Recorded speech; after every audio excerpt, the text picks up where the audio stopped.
राव कुलदीप सिंह जी, शिक्षाविद हैं हमारे साथ। नहीं बढ़ेगा। राव साहब कैसे देख रहे हैं इसको? ये बेहतर होगा? जो चिंता है प्रवीण जी और कमल जी की, वैसा होगा, या राजेंद्र भारती जी की बात पे अब कितना विश्वास करा जाए? क्योंकि वो 5 साल तो डीबीटी को लेकर वाहवाही लूटते रहे, अब कह रहे हैं अब उसमें ठीक ढंग से नहीं हुआ तो कह रहे हैं इसमें होगा। और शिक्षा व्यवस्था का किसी के कुछ कहने से कोई व्यवस्थाओं में अंतर बहुत पड़ता हो, ऐसा मेरा मानना है कि नहीं है, ऐसी ये सही बात नहीं। क्योंकि एक दुष्यंत कुमार साहब का शेर है बहुत अच्छा, कि ना हो कमीज तो पांव से पेट ढक लेंगे, ये लोग कितने मुफीद है इस सफर के लिए।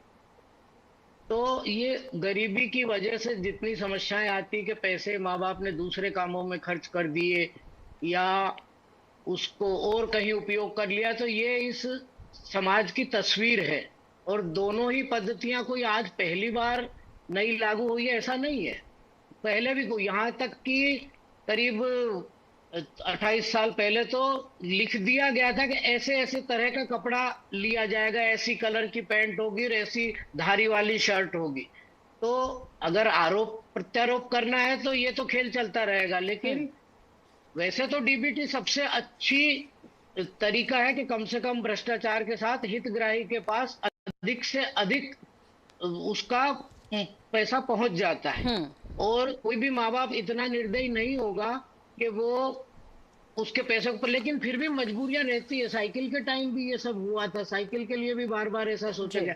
प्रश्न ये नहीं है कि कौन सी व्यवस्था ठीक है, व्यवस्था तो आप निर्णय लीजिए, जो कर रहे हैं कीजिए, पर उसको सुचारू रूप से चलाइए, ये चुनौती है। और उसमें भ्रष्टाचार ही अड़ंगा डालता है, और भ्रष्टाचार जब तक काउंटर नहीं होगा, समाप्त नहीं होगा, सोशल चेक नहीं होगा, तब तक ये लोग इसी तरीके से करते रहेंगे। इन बहस में, इनके आपस में एक दूसरे के तर्कों में तो कोई दम नहीं है। ये अभी विपक्ष में हो या कल उस पार्टी को छोड़ के उधर बदल जाए तो ये सारे विचार भी बदल जाएंगे।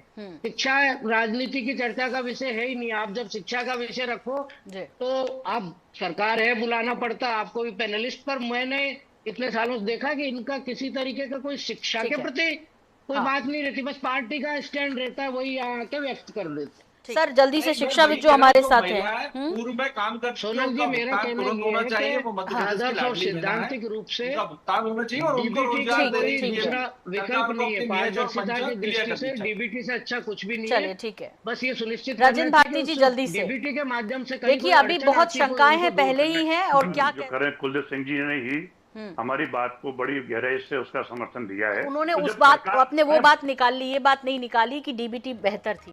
मेरे चैनल एकदम कड़क को लाइक, शेयर एवं सब्सक्राइब करने का विनम्र आग्रह है।